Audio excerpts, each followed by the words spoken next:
प्रमुख दर्रे। सबसे पहले तो ये समझ लीजिए कि दर्रे का मतलब क्या हुआ। कल दो आकृतियां मैंने बताई थी, एक तो बताया था पर्वत और दूसरी बताई थी घाटी।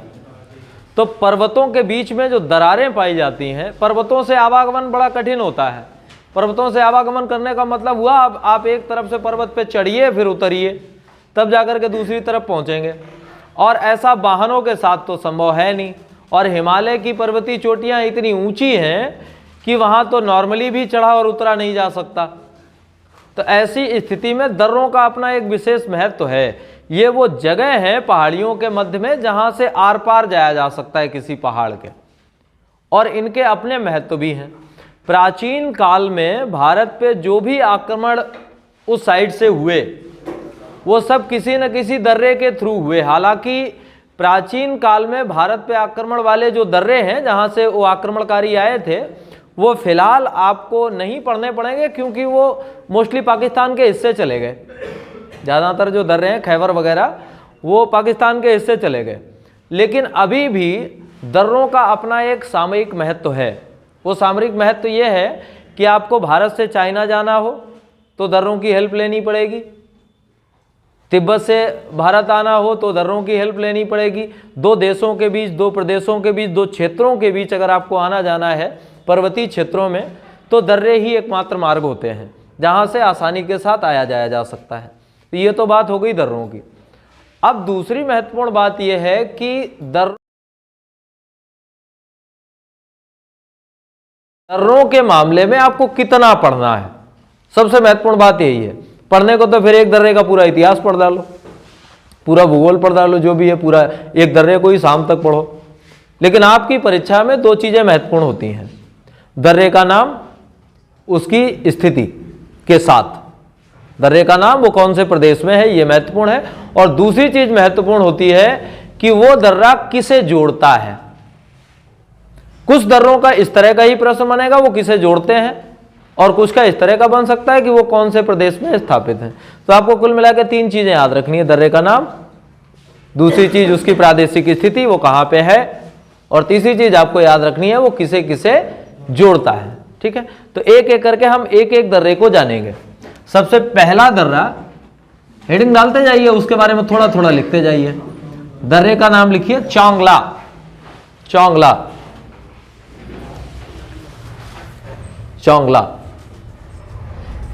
इसकी आपसे स्थिति पूछे जाने की प्रबल संभावना रहती है। चांगला की स्थिति पूछी जाती है, तो इसकी स्थिति जो है वो है जम्मू कश्मीर। ठीक है, लिख लेंगे, स्थिति इसकी कहाँ है, जम्मू कश्मीर।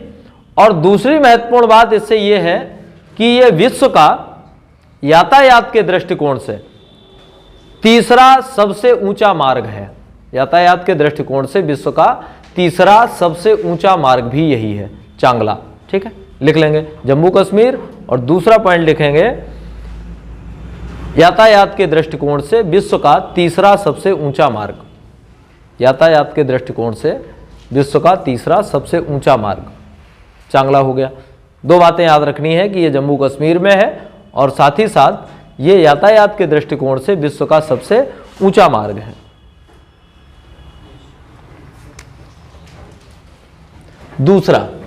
दूसरा दर्रा भी बड़ा महत्वपूर्ण है, कराकोरम। कराकोरम दर्रा अभी के हिसाब से वास्तविक स्थिति जो इसकी है वो कहाँ है, लद्दाख में। वास्तविक स्थिति है इसकी लद्दाख में। कराकोरम दर्रा स्थिति हो गई इसकी लद्दाख। अब एक और महत्वपूर्ण बात इसके संबंधित आपको याद रखनी है, ये भारत का सबसे ऊंचा दर्रा है। सबसे ऊंचाई पर स्थित दर्रा यही है, कराकोरम ही है। लिख लेंगे इसको, भारत का सबसे ऊंचा दर्रा।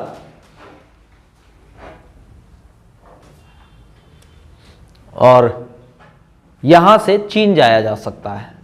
यह ऐसा दर्रा है कि यहां मार्ग मिल जाएगा, कहां के लिए, चीन के लिए मार्ग। सड़क भी बनाई गई है इस पे, चीन के लिए मार्ग यहां से है। चांगला, चांगला के बाद कराकोरम, रिवाइज तुरंत कर लीजिए तो चीज़ें आसान हो जाती हैं। चांगला के बारे में एक बात याद रखनी है जो ज़्यादा महत्वपूर्ण है, वो है जम्मू कश्मीर, इसकी स्थिति। दूसरी बात अगर कुछ याद रखनी है तो वो ये याद रखनी है कि ये विश्व का यातायात के नाम पे तीसरा सबसे ऊंचा मार्ग है। और कराकोरम में आपको याद रखना है कि ये दर्रा लद्दाख में है, चीन के लिए यहाँ से मार्ग जाता है, और साथ ही ये भारत का सबसे ऊंचाई पर स्थित दर्रा है। ठीक है, तीसरा दर्रा लिखेंगे जोजिला, जोजिला दर्रा, जोजिला दर्रा, यह भी जम्मू कश्मीर में है। कल श्रेणियां बताई थी पर्वतों की, उनमें से एक श्रेणी बताई थी जास्कर श्रेणी। तो इसकी जो स्थिति है जम्मू कश्मीर में वो कहां पे है, जास्कर श्रेणी में स्थित है। तो पहला पॉइंट जम्मू कश्मीर, दूसरी बात इसमें हो जाएगी जास्कर श्रेणी में स्थित।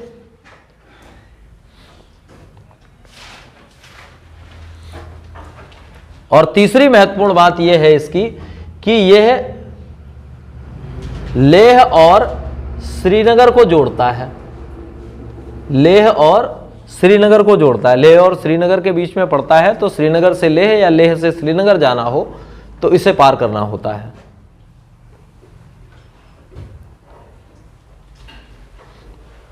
पहली महत्वपूर्ण चीज ये जम्मू कश्मीर में है। दूसरी महत्वपूर्ण चीज अगर श्रेणी पूछ दी जाए कि पहाड़ी रूप से कहां पे स्थित है तो वो जास्कर श्रेणी में है। और तीसरी महत्वपूर्ण चीज ये किसे जोड़ता है, तो ये कश्मीर के ही दो महत्वपूर्ण स्थानों को, लेह और श्रीनगर को जोड़ता है। ठीक है, चौथा लिखेंगे बुर्जिल दर्रा,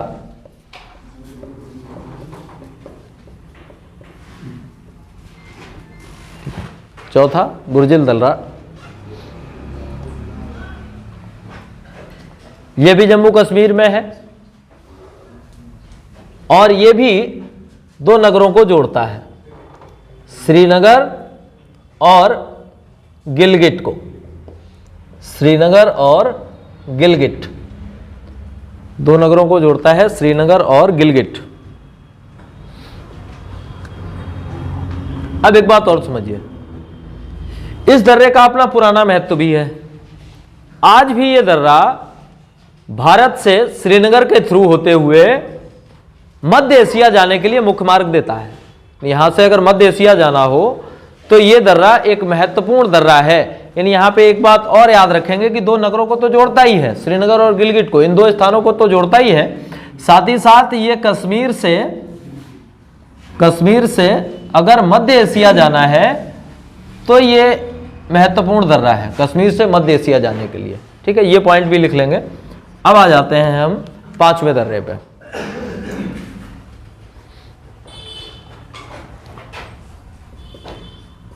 पीर पांजाल दर्रा, पीर पांजाल दर्रा,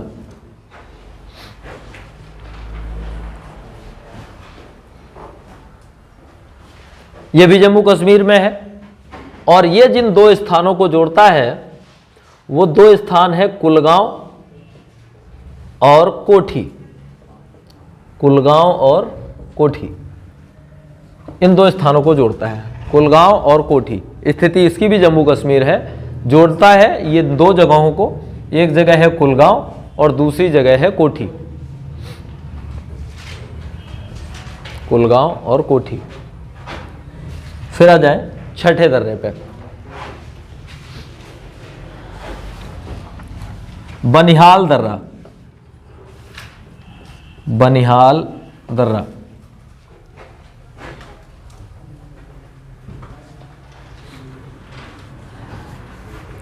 बहुत महत्वपूर्ण है, इसका बहुत महत्व है, समझिए। यह भी जम्मू कश्मीर में ही है। ये जम्मू कश्मीर के दो सबसे मुख्य शहरों को जोड़ता है, जम्मू और श्रीनगर को। जम्मू एक नॉर्मल लोकेशन है, यानी वहां का एटमॉस्फेयर बहुत ज्यादा बदला हुआ नहीं है, वहां का एटमॉस्फेयर लगभग वैसा ही है जैसा अपने यहाँ है, थोड़ा बहुत परिवर्तित। यानी जो पंजाब का एटमॉस्फेयर है लगभग उसी लेवल का जम्मू में है। लेकिन जम्मू से जब आप आगे जाते हैं 100 किलोमीटर से भी आगे, कटरा वैष्णो देवी वाला जो क्षेत्र है, वहां से एटमॉस्फेयर चेंज होना शुरू हो जाता है। फिर उसी के आगे पड़ता है बनिहाल दर्रा, और बनिहाल दर्रा के उस तरफ जो लोकेशन है वो श्रीनगर की है, यानी उधर श्रीनगर वाला क्षेत्र शुरू हो जाता है, मूल कश्मीर जिसको मुख्य कश्मीर कह सकते हैं, वो उस तरफ है, इधर जम्मू है। और इसी में एक टनल है जवाहर सुरंग का नाम सुना होगा। अब आपका एक प्रश्न यहां से ये भी बन सकता है कि जवाहर सुरंग किस दर्रे में है, तो एक प्रश्न तो आपका ये बन गया। पहला प्रश्न तो ये बन गया कि बनिहाल दर्रा कहां है, तो आपका उत्तर हो गया जम्मू कश्मीर। दूसरा, ये किन दो मुख्य नगरों को जोड़ता है, तो ये श्रीनगर और जम्मू को जोड़ता है। ठीक। तीसरा मुख्य प्रश्न ये है कि जवाहर सुरंग भी इसी में है, नोट करते जाइए, जवाहर सुरंग भी इसी में है। ये तीन महत्वपूर्ण प्रश्न बन गए, श्रीनगर और जम्मू को जोड़ता है, जवाहर सुरंग इसी में है, और साथ ही एक बात और याद रखेंगे कि इसकी जो वैसी लोकेशन है यानी भौगोलिक लोकेशन की बात करें तो ये पीर पांजाल श्रेणी में है। जो पर्वतों की श्रेणियां बताई थी उनमें से कौन सी श्रेणी में है, पीर पांजाल श्रेणी में स्थित है। जैसे अभी पीछे बताए थे कि वो जास्कर में है, ठीक उसी प्रकार से ये पीर पांजाल श्रेणी में अवस्थित है। ठीक।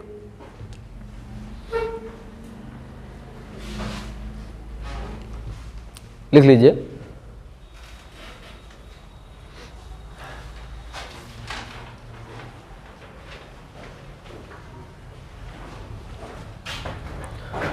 अगला 7वें दर्रे पे आ जाओ।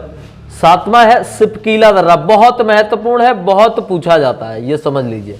सिपकीला दर्रा, इसकी स्थिति पहली बात कहां है, हिमाचल प्रदेश। ठीक है, सिपकीला दर्रा कहां स्थित है, हिमाचल प्रदेश में। दूसरी महत्वपूर्ण बात इसकी अगर कुछ है तो वो ये है कि ये दो देशों के बीच का आवागमन करवाता है। ये हिमाचल के मुख्य शहर शिमला को तिब्बत से जोड़ता है। शिमला को किससे जोड़ेगा, तिब्बत से। ये शिमला को तिब्बत से जोड़ता है, तो ये किसको जोड़ता है, उसमें आपका उत्तर होगा ये शिमला को तिब्बत से जोड़ता है। यानी तिब्बत जाने का मार्ग कौन सा दर्रा देता है, हिमाचल प्रदेश के थ्रू तिब्बत जाने का मार्ग देता है सिपकीला दर्रा। और एक महत्वपूर्ण बात यहां से है कि जो सतलज नदी है, सतलज नदी वो इसी दर्रे के थ्रू भारत में प्रवेश करती है। सतलज नदी का भारत में प्रवेश कौन से दर्रे के थ्रू होता है, सिपकीला दर्रे के थ्रू। सतलज नदी का प्रवेश, ठीक है, सतलज नदी का प्रवेश इसी सिपकीला दर्रे के थ्रू भारत में होता है।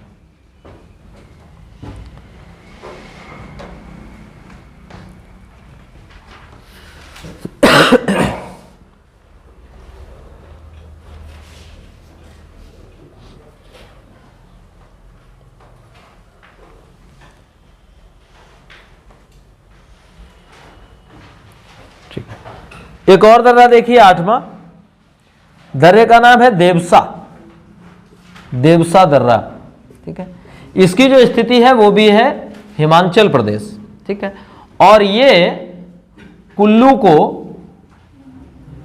स्पीति से जोड़ता है। यानी दो जो लोकेशंस हैं जिनको ये जोड़ता है वो लोकेशंस कौन सी हैं, कुल्लू और स्पीति।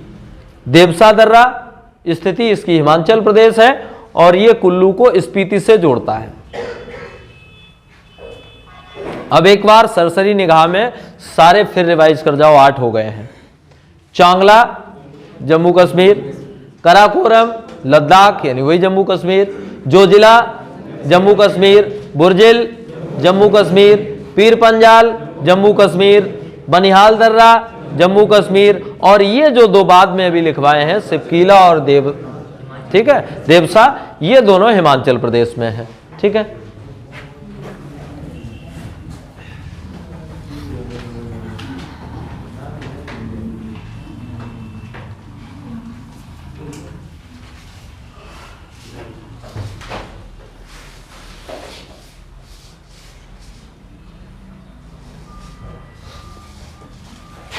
नौमा है ना, नाम है लुगलाचा ला, लुगलाचा ला।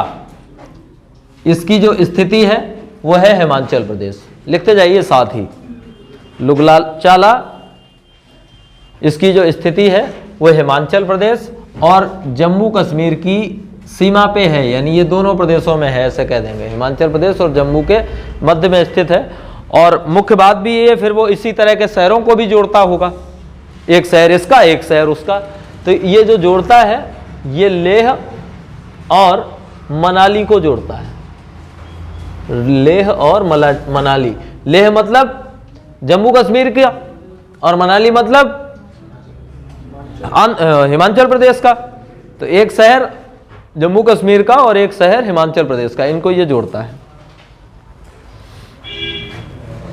10वां महत्वपूर्ण है रोहितांग दर्रा।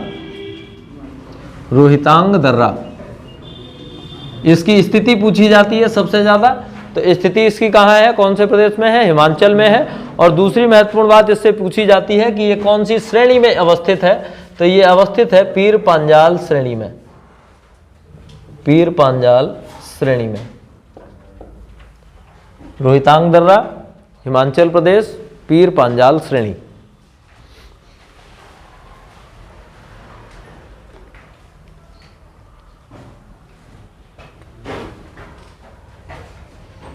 लिख लिया। 11वां लिखेंगे बड़ोला चाला दर्रा। बड़ोला चाला दर्रा, स्थिति इसकी है हिमाचल प्रदेश। बड़ोला चाला दर्रा स्थिति है इसकी हिमाचल प्रदेश।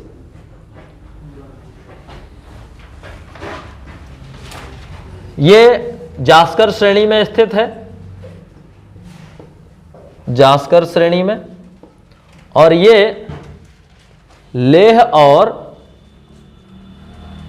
मंडी यानी लाहौल को जोड़ता है। लेह और मंडी लाहौल को जोड़ता है। हाँ लाहौल है, लाहौर नहीं, लाहौर होता तो फिर पाकिस्तान में घुस जाते हैं।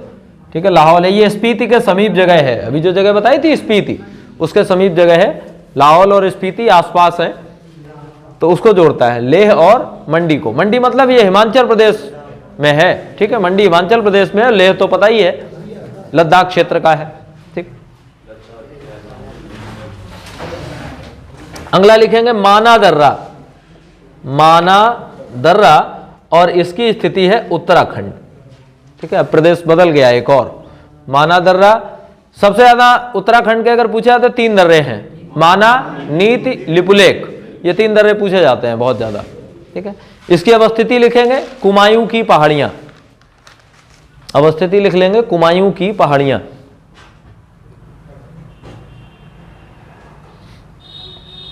कुमायूं की पहाड़ियां। 13वां लिखेंगे नीति दर्रा।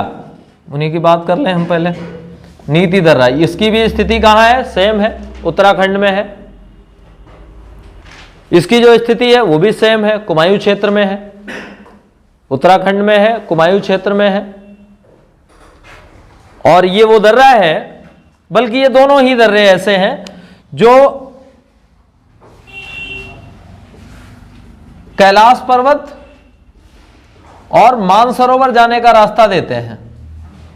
अगर आपको कैलाश या मानसरोवर जाना है तो आपको रास्ता कहां से मिलेगा, माना दर्रा से या फिर नीति दर्रा से। तो ये रास्ता देते हैं कहां के लिए, कैलाश पर्वत और मानसरोवर जाने के लिए। पर्यटन के दृष्टिकोण से बड़े महत्वपूर्ण है, ये बात याद रखेंगे, क्योंकि कैलाश और मानसरोवर जाने वाले मोस्टली कौन होते हैं, पर्यटक लोग होते हैं जो घूमने जाते हैं। तो उनके लिए ये दर्रे बहुत महत्व के हैं, नीति दर्रा और माना दर्रा। और दो के दोनों स्थित कहाँ है वो आपको याद रखना है, उत्तराखंड में स्थित है। अब आप ये समझ लीजिए कि समय आपके पास बचा है बहुत कम, टॉपिक्स हैं बहुत ज़्यादा। अगर जरा सा भी काम आपने आज का कल पे डाला तो आपकी परीक्षा बिगड़ जाएगी। और परीक्षा बिगड़ने के बाद होता क्या है, ये वो लोग बेहतर तरीके से जानते होंगे जिनकी 1-2 बिगड़ चुकी हैं, या जिनकी 4-5 बिगड़ चुकी हैं वो और बेहतर तरीके से जानते होंगे। आप में से जो नए बैठे हैं पहली परीक्षा के लिए, उन्हें तो सब हल्का हल्का लग रहा होगा, लेकिन चीज़ें इतनी भी आसान नहीं होती हैं। नौकरी के हालात पहले से ही बहुत ख़राब हैं, पता ही है भाई। सरकारी नौकरी सबको तो मिल नहीं सकती, तो जो दूसरे से अतिरिक्त करेगा उसी को मिलेगा। अब अतिरिक्त का मतलब ये है कि महीना 1 है आपके पास, मुश्किल 40 दिन मान लीजिए। इन 40 दिनों में सारी चीज़ों को दरकिनार कर दीजिए, जो भी आपकी ज़िंदगी में इधर उधर बिखरी पड़ी हैं, सारी चीज़ों को दरकिनार करके पूरी तरह से इसमें लग जाइए अगर आप सिलेक्शन चाहते हैं तो। और उसके लिए समय भी मत देखिए कि मेरे पढ़ने का समय यही है तो इसी समय पढ़ूंगा, समय भी नहीं देखना। अब जितना समय आपको मिल रहा है, अधिकतम जितना ज़्यादा मिल रहा है उतना ज़्यादा समय दीजिए इसके लिए। स्ट्रेटजी मैं बता चुका हूं किस तरह से आपको करना है। फोकस ये करिए कि किसी भी सब्जेक्ट में जो 4 विषय हैं आपके मुख्य, उनमें से किसी में भी आपको 15 से नीचे तो स्कोर रखना ही नहीं है। 15 तो आपको नॉर्मली करना ही है। जिनमें मैक्सिमम के पास जा सकते हो, यानी 20 के लगभग जा सकते हो, उनमें 20 के लगभग पहुंचाओ। हिंदी के लिए ज़्यादा परेशान होने की ज़रूरत नहीं है। अगर 2 भी छुट्टियां सही से मिल गई तो पूरी हिंदी निपट जाएगी। एक सेक्शन मुझे ऐसा लगा है हिंदी के सिलेबस में, 1 या 2 सेक्शन ऐसे मान लो जो आपको समझने हैं। एक शब्द भेद का है, वहां पे आपको थोड़ा समझना पड़ेगा संज्ञा, सर्वनाम, विशेषण, क्रिया विशेषण, इन चीजों को। बाकी पूरा का पूरा रटने वाला है, और रटने वाला भी नहीं है, उसको बार बार देखने वाला है। यानी जितनी बार हिंदी को आप देख लेंगे उतना आपके लिए आसान हो जाने वाला है। अगर आप देखेंगे नहीं तो आपके लिए बहुत कठिन रहेगा। आज से प्रतिदिन मैं आपको एक कोई पीडीएफ दूंगा, ठीक है, प्रतिदिन हिंदी की। अगर मैं भूल जाता हूं तो कोई मुझे ग्रुप में याद दिलवा देगा। ये मेरे साथ हो जाता है, मैं भूल जाता हूं चीजें। मैं कभी कभी तो दावत भूल जाता हूं, पीडीएफ तो बहुत छोटी बात है। अभी परसों नरसों एक जगह दावत थी, वो लड़का रात को 8 बजे मैं यहाँ से गया और अपने कामों में लग गया। रात में 8 बजे फोन कर रहा है, गुरुजी आए नहीं। मैंने कहा कहाँ? बोले हमारे यहाँ लगुन है आज। तो हमने कहा हम अभी लौट पाए, अब क्या कहें उससे कि नहीं आ पाए। तो अगर कोई मैं भूल जाता हूं तो आप मुझे याद दिलवाएंगे कि आज हिंदी की पीडीएफ नहीं मिली है। तो आपको एक पीडीएफ रोज मिलेगी, बहुत ज्यादा नहीं होगी। उस पीडीएफ में अगर शब्दों की संख्या बहुत ज्यादा होगी तो 400 शब्द पढ़ने हैं, शब्द केवल, पेज नहीं तो कंफ्यूज हो जाओ। 400 शब्द पढ़ने हैं केवल। 400 शब्द का मतलब ठीक ठाक एक पेज, और वो एक बार नहीं पढ़ना है। महत्वपूर्ण बात यह है, उसको आपको लिख के पढ़ना है।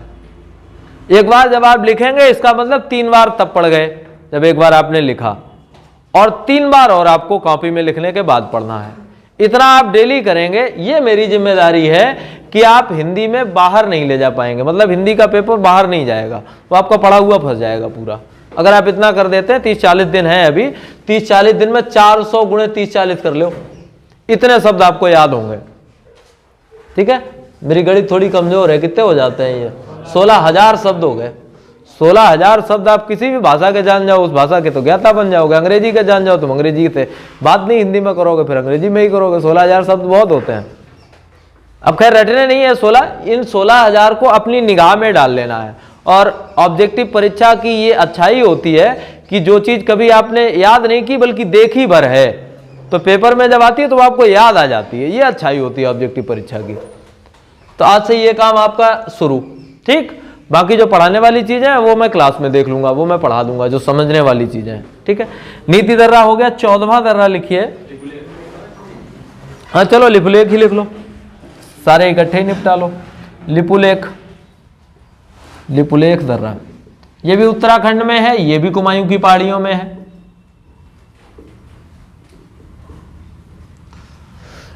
उत्तराखंड, कुमायूं की पहाड़ियां।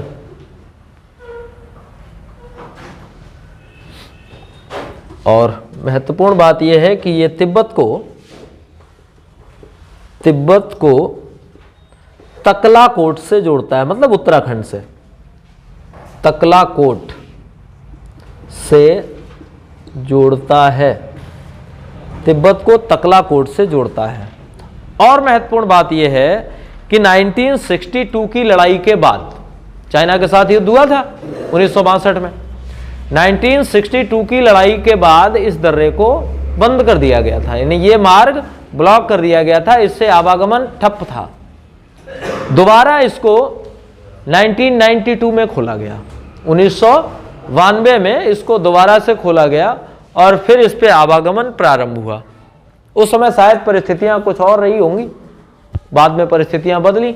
ऐसा होता है कि युद्ध के जब बहुत दिन गुजर जाते हैं तो चीजें थोड़ी सी बदल जाती हैं। गांव की लड़ाई देख लो, किसी से आज मारकूट हो जाए तो कल तो उसके अदावत हो, फिर तो पक्का छूटना हो ही जाएगा, फिर तो मतलब जा ही नहीं सकते।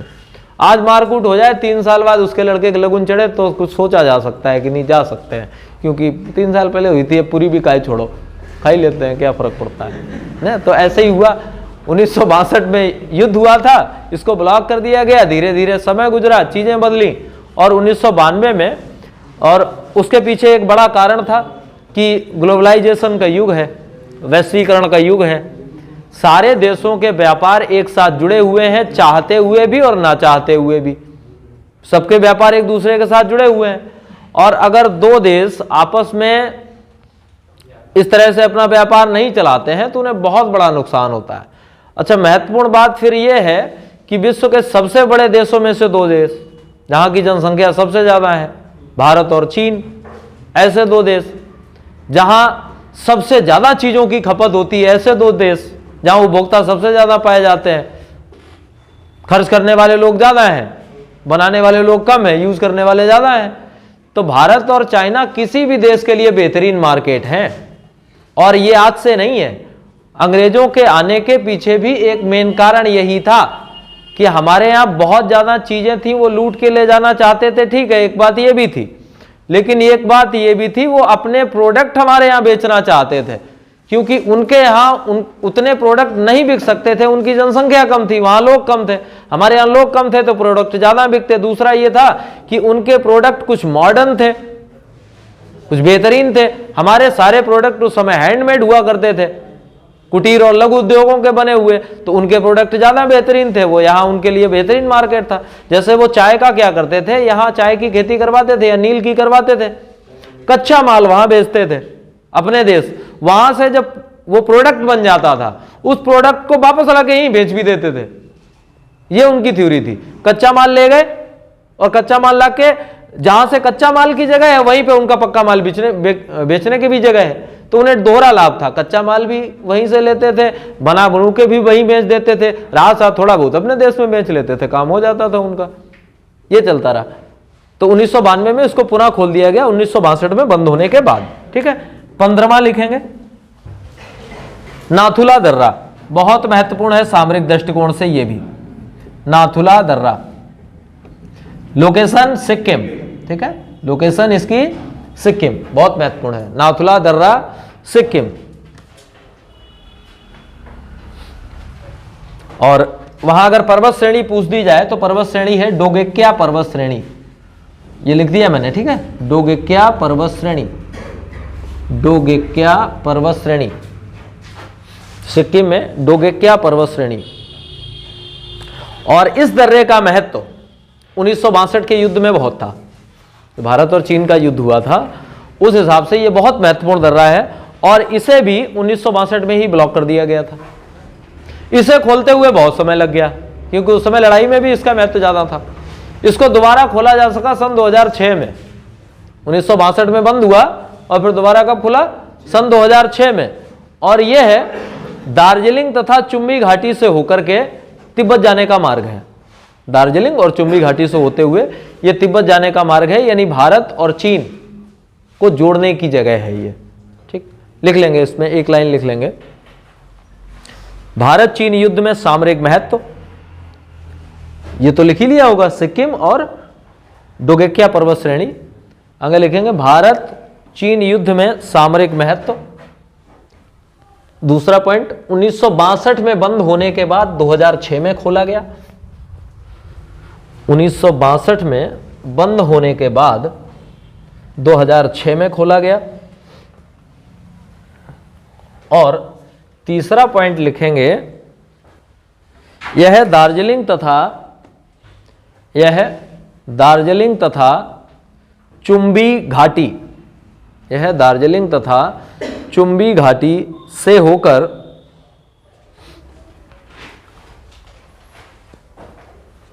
तिब्बत जाने का मार्ग है।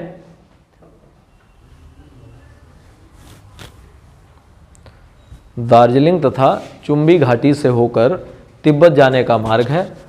और एक महत्वपूर्ण बात यह है कि जो नदी है चुम्बी नदी, वो इसी दर्रे से होकर गुजरती है। ठीक है, ये भी लिख लेंगे, चुम्बी नदी इसी दर्रे से होकर बहती है। सिक्किम का एक और दर्रा है, 16वां है ना,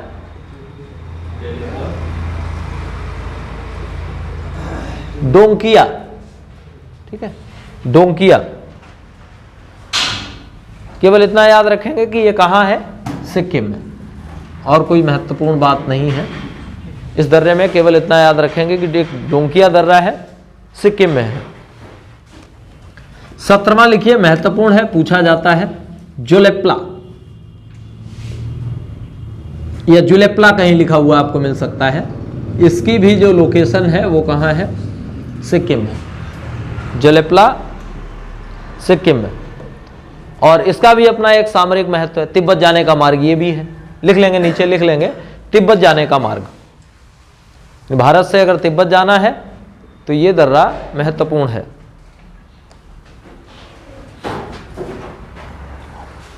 अगला बोमिडला दर्रा, बोमिडला दर्रा, ये भी कहाँ है, सिक्किम में, ठीक है। बोमिडला दर्रा ये भी सिक्किम में है। बोमिडला दर्रा ये भी सिक्किम में है, और ये भी तिब्बत जाने का ही मार्ग है, लेकिन तवांग घाटी से। अगर चाहो तो इसको लिख लो, तवांग घाटी से, तवांग घाटी से तिब्बत जाने का मार्ग, तवांग घाटी से तिब्बत जाने का मार्ग।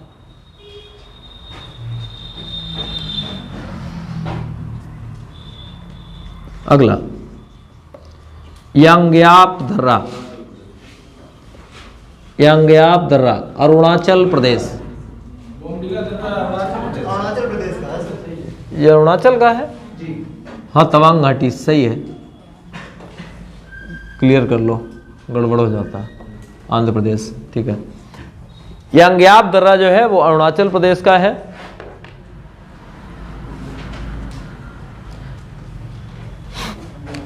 इसकी महत्वपूर्ण बात, सबसे महत्वपूर्ण बात यह है यांग्याप की कि ये वो दर्रा है जिससे ब्रह्मपुत्र नदी भारत में प्रवेश करती है, भारत में प्रवेश करती है।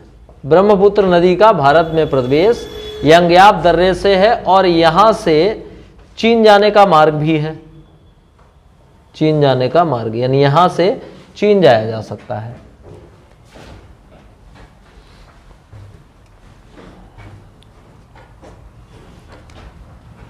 बीसवां दिफू दर्रा, दिफू दर्रा ये भी अरुणाचल प्रदेश में है। दिफू दर्रा अरुणाचल प्रदेश, और ये ऐसा दर्रा है जो दो देशों की सीमा पर स्थित है। वो दो देश हैं, चाइना और म्यांमार। चाइना और म्यांमार की सीमा पर स्थित दर्रा है, चाइना और म्यांमार की सीमा पर स्थित दर्रा है। दिफू दर्रा अरुणाचल प्रदेश, चाइना और म्यांमार की सीमा पर। अगला पांगसाड दर्रा, पांगसाड दर्रा, पांगसाड दर्रा ये भी अरुणाचल में है, और ये भी म्यांमार की सीमा पर है। अरुणाचल प्रदेश और म्यांमार की सीमा, दो ही बातें लिखेंगे इसमें, अरुणाचल प्रदेश और म्यांमार की सीमा।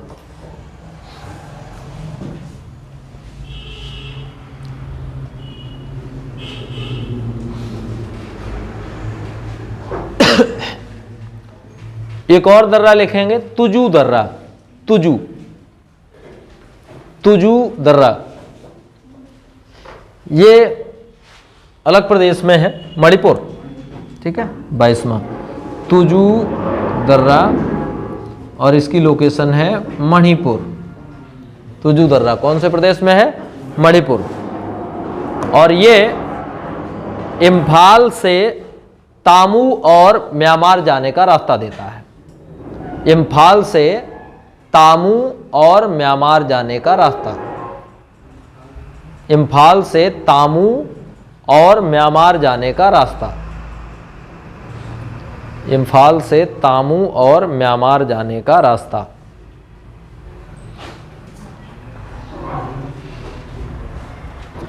अब दो दर्रे जो हैं उनमें घाट जुड़ा हुआ है वो महाराष्ट्र में है,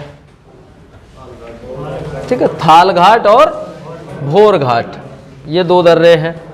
तो 23वां आप लिखेंगे थाल घाट, बहुत ज्यादा नहीं, 3-4 और बचे हैं। थाल घाट महाराष्ट्र, थाल घाट महाराष्ट्र। ये प्रायद्वीपीय भारत का प्रमुख दर्रा है, मुंबई के लिए मार्ग देता है। इतनी महत्वपूर्ण बात है, बाकी आप केवल यही महत्वपूर्ण बात है वो याद रखिए, ये कहाँ है, ठीक। उसके बाद अगला लिखेंगे 24वां भोर घाट, भोर घाट, भोर घाट, ठीक है। ये भी महाराष्ट्र में है और ये महत्वपूर्ण इसलिए है कि ये दो महत्वपूर्ण शहरों को जोड़ता है, पुणे और मुंबई। ये पुणे और मुंबई को जोड़ने वाला दर्रा है भोर घाट, इसलिए महत्वपूर्ण है।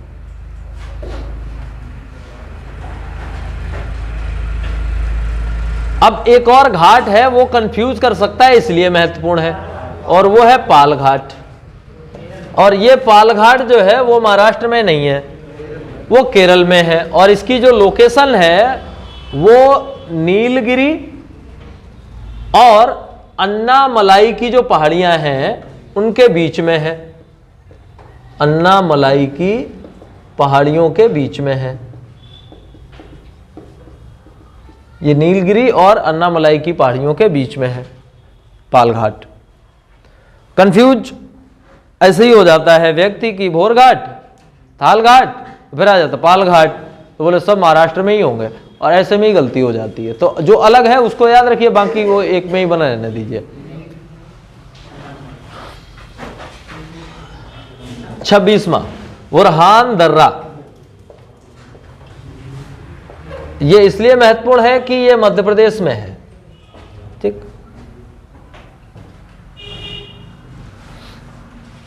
और मध्य प्रदेश में कहां पे? सतपुड़ा पहाड़ियों पर, सतपुड़ा पहाड़ियों पर, सतपुड़ा पहाड़ियों पर, ठीक। 27वां 27वां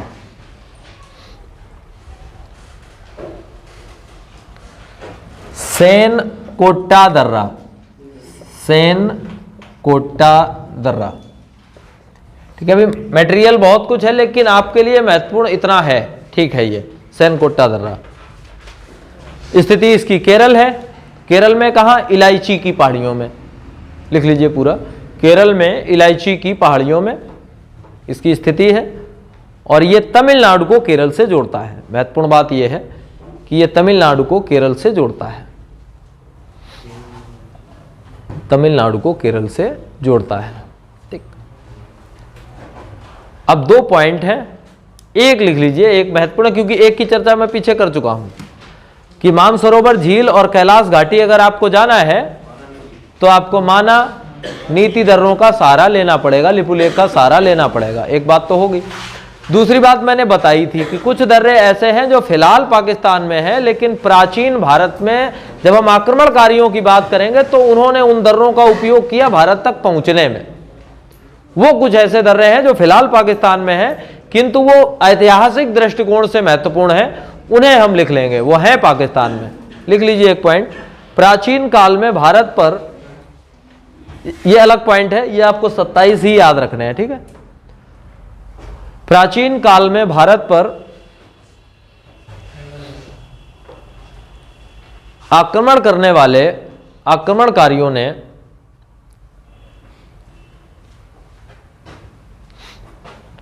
प्राचीन काल में भारत पर आक्रमण करने वाले आक्रमणकारियों ने मौजूदा पाकिस्तान में अवस्थित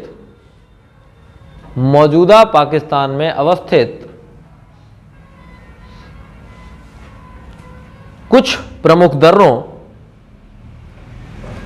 मौजूदा पाकिस्तान में अवस्थित कुछ प्रमुख दर्रों